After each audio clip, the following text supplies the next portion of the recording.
Assalamu Assalamu alaikum, brother alaikum. Rehan. Wa alaikum salam. Wa alaikum assalam. How are you, Uh, brother? yeah, I'm fine, Alhamdulillah. How are you doing? Very good, bro. Jazakallah khair. Yeah. So basically, like my question was regarding consciousness.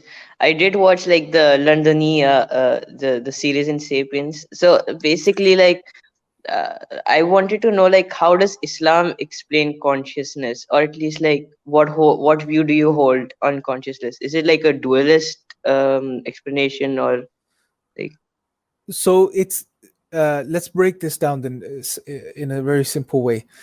When we're talking about consciousness, generally, like when it's spoken about in academia and it's written about, when we're referring to consciousness, the type of definition is it's that inner subjective experience that the human has, right? So being aware, it's this awareness of your experiences and your awareness of the world around you. That's what we refer to as consciousness, where we're conscious. So being aware of your awareness in a way, you're conscious of the world around you. Now, how do we, from an Islamic perspective, what could we say, what could we refer to consciousness as? It's difficult, bro. Like even Hamza in his book, when he talks about in the chapter on consciousness, he he doesn't really go into specifying what consciousness exactly is from an Islamic perspective. You can, I mean, we can speculate. Is it related to the soul? Allah knows best. Maybe it's the awareness of the soul.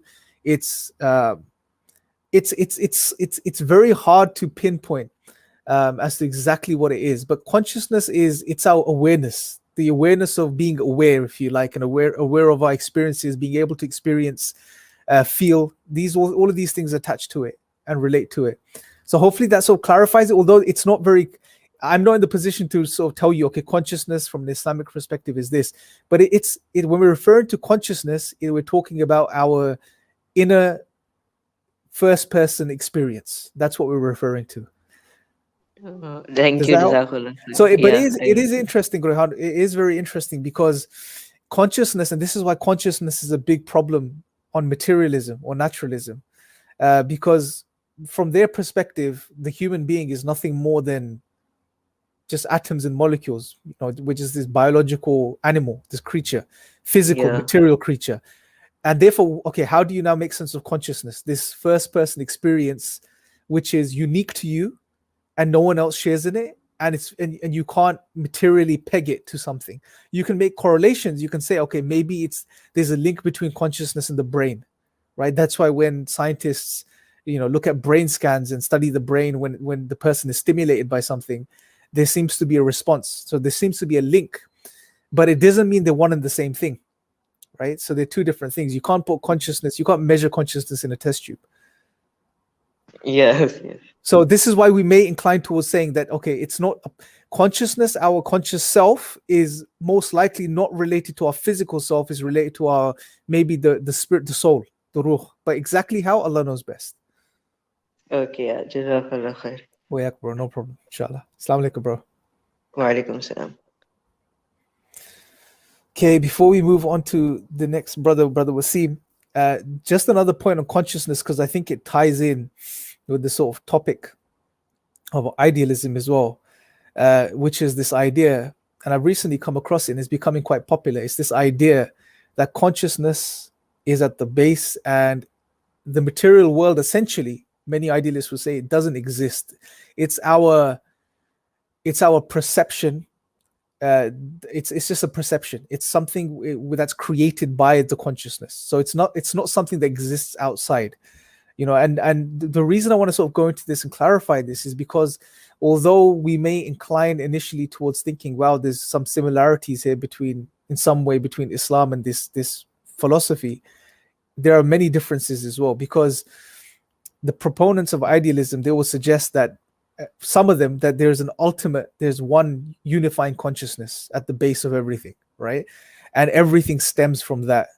And even the things we call material stem from that. Now, from an Islamic perspective, there's what we need to understand is that the real world exists, and where we may concur with the idealist, to the point we may concur with them, is where their sort of analysis or deconstruction of materialism to a degree, which is, they are right as far as saying, well, look, we are observing the physical world around us, and what we call the material world is what we're perceiving through our experience. So there's that bridge of experience processing.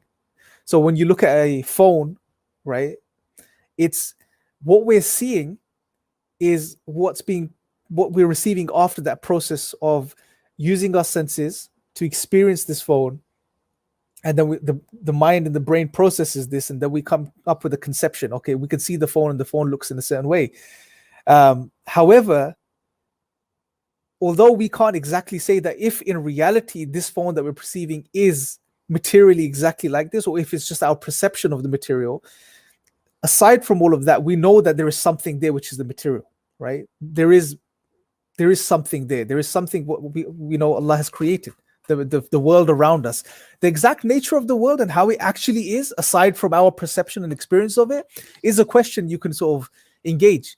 But it's different from denying that the world exists, that there is something out there outside of our consciousness, right? There's definitely something there, because Allah tells us in the Quran that He created, and when He decrees, when he kun fayakun, when He decrees, when there is something that Allah wills, He says to it be, and it becomes. So there is the process of creation. There is creation. Allah has created this. And the other differentiating point is that we don't believe, even if, for the sake of trying to make a link with idealism, if one was to say, oh, when we refer to this unifying consciousness, that this is God, there's a problem, because we don't say, and we don't believe that everything that's within and a part of this physical material world is a part of God. We don't say this.